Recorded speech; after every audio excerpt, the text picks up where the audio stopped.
জাতিসংঘের বর্তমান মহাসচিব অ্যান্তোনিও গুতেরেসের মেয়াদ শেষ হবে ২০২৬ সালের ৩১শে ডিসেম্বর। ইতিমধ্যে সংস্থাটির পরবর্তী মহাসচিব কে হবে তা নিয়ে শুরু হয়েছে আলোচনা। এখন পর্যন্ত ৩ জন প্রার্থীর নাম জোরালোভাবে আলোচনায় উঠে এসেছে। এছাড়া আরও কয়েকজনের সম্ভাবনা নিয়েও বিশ্লেষণ চলছে, যার মধ্যে রয়েছে নোবেলজয়ী ও বাংলাদেশের প্রধান উপদেষ্টা ড. মোহাম্মদ ইউনূস।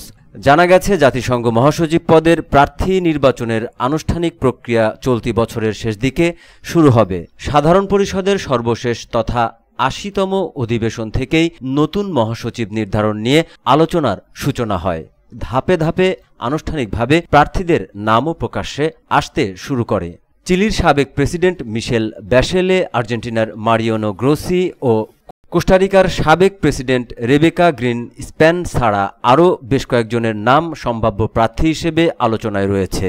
এ তালিকায় এখন পর্যন্ত ড. মোহাম্মদ ইউনূসের নাম উল্লেখ না থাকলেও দেশের অভ্যন্তরীণ কয়েকটি সূত্র বলছে, মহাসচিব প্রার্থী হিসেবে তার নাম আলোচনায় থাকার বিষয়টি নতুন নয়। জাতিসংঘ মহাসচিব পদে ড. মোহাম্মদ ইউনূসের নাম আলোচনায় থাকা প্রসঙ্গে জানতে চাইলে প্রধান উপদেষ্টার প্রেস সচিব শফিকুল আলম গণমাধ্যমকে বলেন, এটা পুরোটাই রিউমার, এটার কোনো ভিত্তি নেই।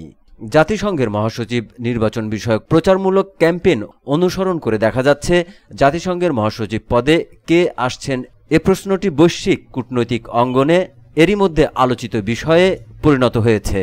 বর্তমান মহাসচিব আন্তোনিও গুতেরেসের মেয়াদ শেষে আন্তর্জাতিক সম্প্রদায় তার উত্তরসূরি হিসেবে কাকে বেছে নেবে তা নিয়ে শুরু হয়েছে কূটনৈতিক তৎপরতা। আঞ্চলিক ভারসাম্য ও নেতৃত্বের যোগ্যতা নিয়ে চলছে নানামুখী আলোচনা।